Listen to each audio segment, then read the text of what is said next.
কাশেম ঢাকা শহরের এক দরিদ্র রিকশাওয়ালা। শহরে বিভিন্ন জায়গায় সে তার রিকশা চালায়। একদিন সে কিছু লোককে পথচারীকে পরিচিত করে কিছু লটারি টিকিট বিক্রি করতে দেখল। কাশেম প্রলুব্ধ হলো এবং একটি টিকিট কিনল। সে ড্রয়ের তারিখ জানত। সেই দিনটির জন্য আগ্রহের সহিত অপেক্ষা করতে লাগলো। অবশেষে বহু প্রতীক্ষিত দিনটি এলো এবং সে একটি পত্রিকা কিনল। সে খুব উদ্বেগের সাথে তার টিকিটের নম্বরটি খুঁজতেছিল। হঠাৎ সে তার নম্বরটি খুঁজে পেল। এটা ছিল প্রথম পুরস্কার। সে 5 লক্ষ টাকা পেয়েছিল। প্রথমে সে আল্লাহকে ধন্যবাদ জানালো। এরপর সে তার বাসায় ফিরে এলো। সে তার স্ত্রীকে সব বলল। প্রথমে সে 1 লক্ষ টাকা মসজিদে দান করল। এতক্ষণ যেটা পড়া হলো সেটা হলো ফ্রি হ্যান্ড রাইটিংয়ের কিছুদিন আগে 2A এবং B দুইটা ক্লাস দেওয়া হয়েছে। সেখানে আমরা এই দুইটা ক্লাস যেগুলো পড়লাম এটা বোঝানোর চেষ্টা করা হয়েছে। আর আজকে এই গল্পটির অংশগুলো পড়া হলো। আজকে গল্পটির শেষাংশ এটা আমরা এখন করার চেষ্টা করব এবং তারপরে পুরো গল্পটির একটি গল্পের নাম বের করার আমরা চেষ্টা করব। তো যাই হোক, এখন বাকি অংশ যেটা আছে আমি পড়ি। কিছু টাকা দিয়ে সে 1 খণ্ড জমি কিনল। সে জমিতে শাক সবজির চাষ করলো। সে 2টি গরুও কিনেছিল। জমির লাভ থেকে সে এখন একটি দালান নির্মাণ করেছে। লাভের টাকা দিয়ে সে এখন আরও কিছু জমি এবং গরু কিনেছে। বর্তমানে 30টি গরুসহ তার একটি বিশাল ফার্ম আছে। সে আর এখন গরিব রিকশাওয়ালা না। সে কঠোর পরিশ্রম করে তার ভাগ্যকে পরিবর্তন করেছে, অথবা সে কঠোর পরিশ্রম দ্বারা তার ভাগ্যকে পরিবর্তন করেছে। এভাবে পড়লেও হবে। যাই হোক, আজকে যে সেন্টেন্সগুলো লেখা আছে এখানে পাস্টে ইনডিফিনিট টেন্স আছে আর প্রেজেন্ট পারফেক্ট টেন্স। যেমন জমির লাভ থেকে সে এখন একটি দালান নির্মাণ করেছে কোনো কাজ হয়েছে, এরকম present perfect tense. Present perfect টেন্সের আগের ক্লাসগুলোতে পাস্ট ইনডিফিনিট, পাস্ট কন্টিনিউয়াস টেন্সের স্ট্রাকচার সব বোঝানো হয়েছে আগের ক্লাসে।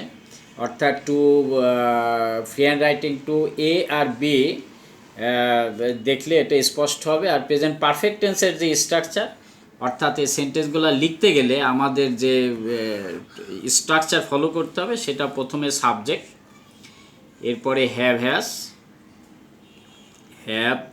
অথবা হ্যাজ, তারপর ভার্বের পাস্ট পার্টিসিপল অর্থাৎ ভার্বের 3 ফর্ম, অবজেক্ট, এক্সটেনশন। হ্যাজ ভার্বের পাস্ট পার্টিসিপল। বাংলায় সাধারণত এখানে প্রেজেন্ট পারফেক্ট টেন্সের ক্ষেত্রে প্রথমে সাবজেক্ট অনুযায়ী হ্যাভ অথবা হ্যাজ, ভার্বের past participle that means verb 3, object, extension. আর ভার্বের ক্ষেত্রে ইয়াসে এই বাংলায় শব্দটা আসবে। তো কিছু টাকা দিয়ে সে 1 খণ্ড জমি কিনলো, এটা পাস্ট ইনডিফিনিট টেন্স। সাবজেক্ট সে, এরপর কিনলো বট, তাহলে হি বট 1 খণ্ড জমি 3, তা 1 2 3। সে হি বট BOUGST বট 1 খণ্ড জমি, a piece of land APIEC piece of land LAND, a piece of land. কিছু টাকা দিয়ে উইথ, আর কিছু টাকা some money, with some money,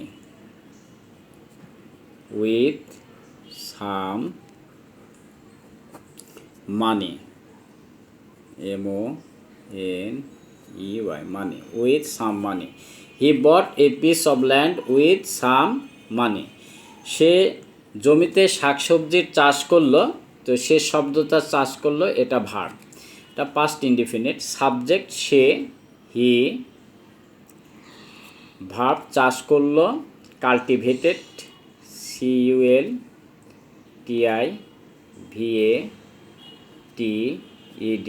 cultivated. He cultivated শাকসবজি, ভেজিটেবলস, VEGETABLES,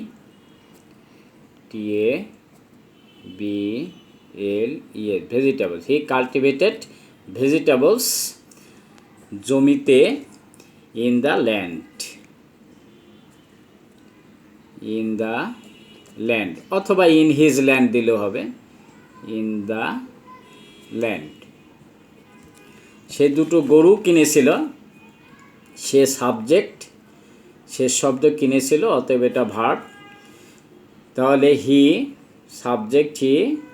ভার্ব কিনেছিল বট, এটা পাস্ট ইনডিফিনিট, ভার্বটা পাস্ট করে দিতে হবে, কিনেছিল বট, BOUGHT, বট। হি বট দুটি গরু,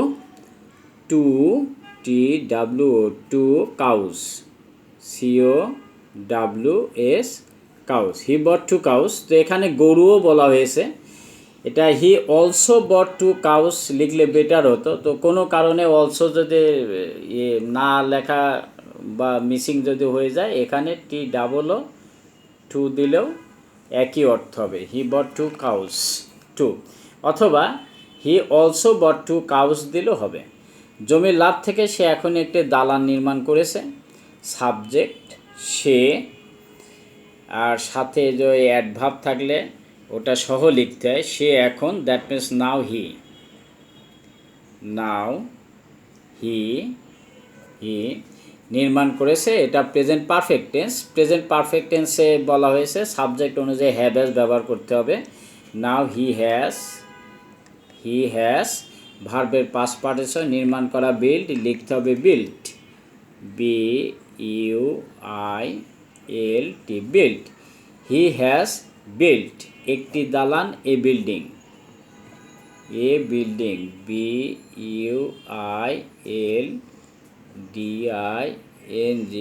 বিল্ডিং।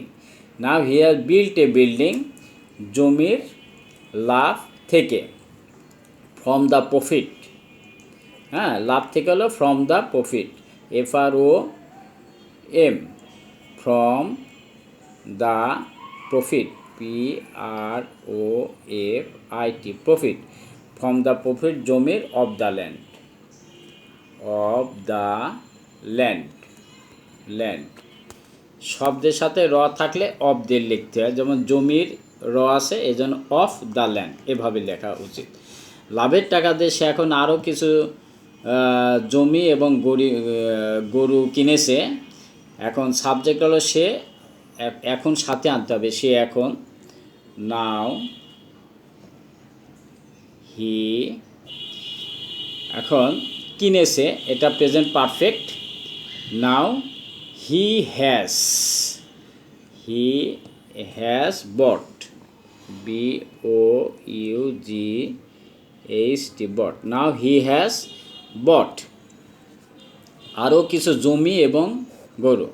কিছু হলো সাম, SOME, সাম। আরও হলো মোর, MORE, more. Some more lands and cows, জমি, LANDS, lands and cows, and COWS, এটা প্লুরাল, এই জন্য এস দেওয়া হয়েছে, কাউস। লাভের টাকা দিয়ে, ফ্রম অর্থাৎ লাভের টাকা থেকে, আর উইথ দিলেও হবে, and cows, from the profit, PROFIT, profit বলতে লাভের টাকা অর্থ বোঝানো হয়। Now he has bought some more lands and cows from the profit. বর্তমানে 30টি গরুসহ তার একটা বিশাল ফার্ম আছে। এখানে সাবজেক্ট তার বা সে, বর্তমানে, এটা সহ তার লিখতে হবে, at present, PRESENT, at present তার একটা বিশাল ফার্ম আছে। শেষ শব্দ আছে, এটা মেন ভার্ব না, অতএব হ্যাভ হ্যাজ দিয়ে লিখতে হবে। হি হ্যাজ, হি হ্যাজ একটা বিশাল farm, a very big farm. Farm এটা ইংলিশ শব্দই, বাংলা শব্দ খামার, তা আমি ফার্মই লিখেছি। At present he has a very big, BIG big farm, FARM farm, very big farm. এখন বিশাল ভাস্ট দিলেও হতো, এ ভেরি বিগ ফার্ম। 30টি গরু সহ, মানে 30টা গরু আছে ইংলিশ হ্যাভ। এখানে দ্বিতীয়বার লেখার ক্ষেত্রে ING দিতে হবে, হেভিং, হেভিং, হেভিং 30টি গরু, 30 কাউস, 30 এভাবে অঙ্কে লিখলে হবে, 30 COWS cows. At present he has a very big farm having 30 cows. সে আর এখন গরিব রিক্সাওয়ালা না, সাবজেক্ট হলো সে, আর সে শব্দটা হলো রিক্সাওয়ালা না, কোনো ভাব নাই, অতএব এটা প্রেজেন্ট টেন্সের ক্ষেত্রে অ্যামিজার দিয়ে লিখতে হবে। He is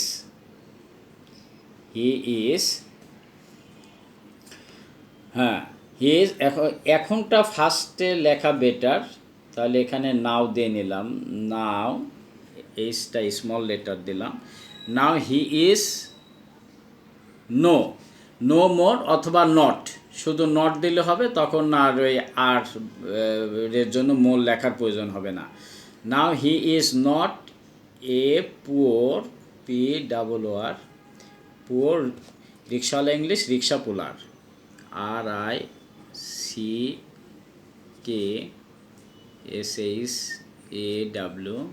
rickshaw, PULLER rickshaw পুলার।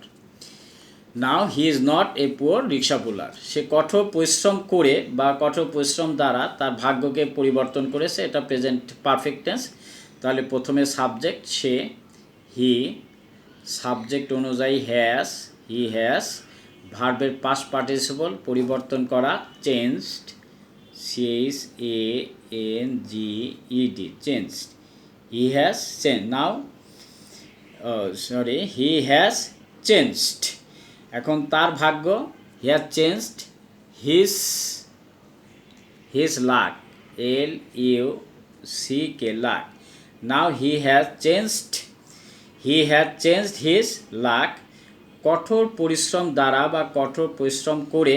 আর একটা ভার্ব আসছে by working hard, by working, WORKING, working hard, অর্থাৎ কঠোর পরিশ্রম দ্বারা, working HARD hard. He has changed his luck by working hard. এটা হলো গল্পের শেষ অংশ।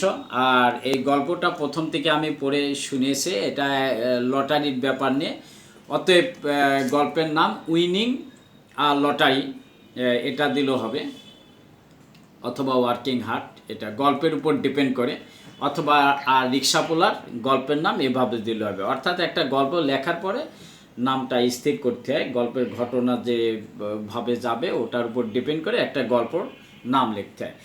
যাই হোক, এটা গল্পের শেষ অংশ।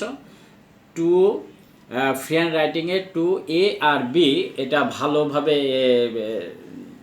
ওটা শেখার পরে এই অংশটা শিখে পুরো গল্পটা আশা করি সহজ এই বাংলার সাথে টেন্সের ব্যবহার করে লেখা সম্ভব। ওকে, থ্যাংক ইউ।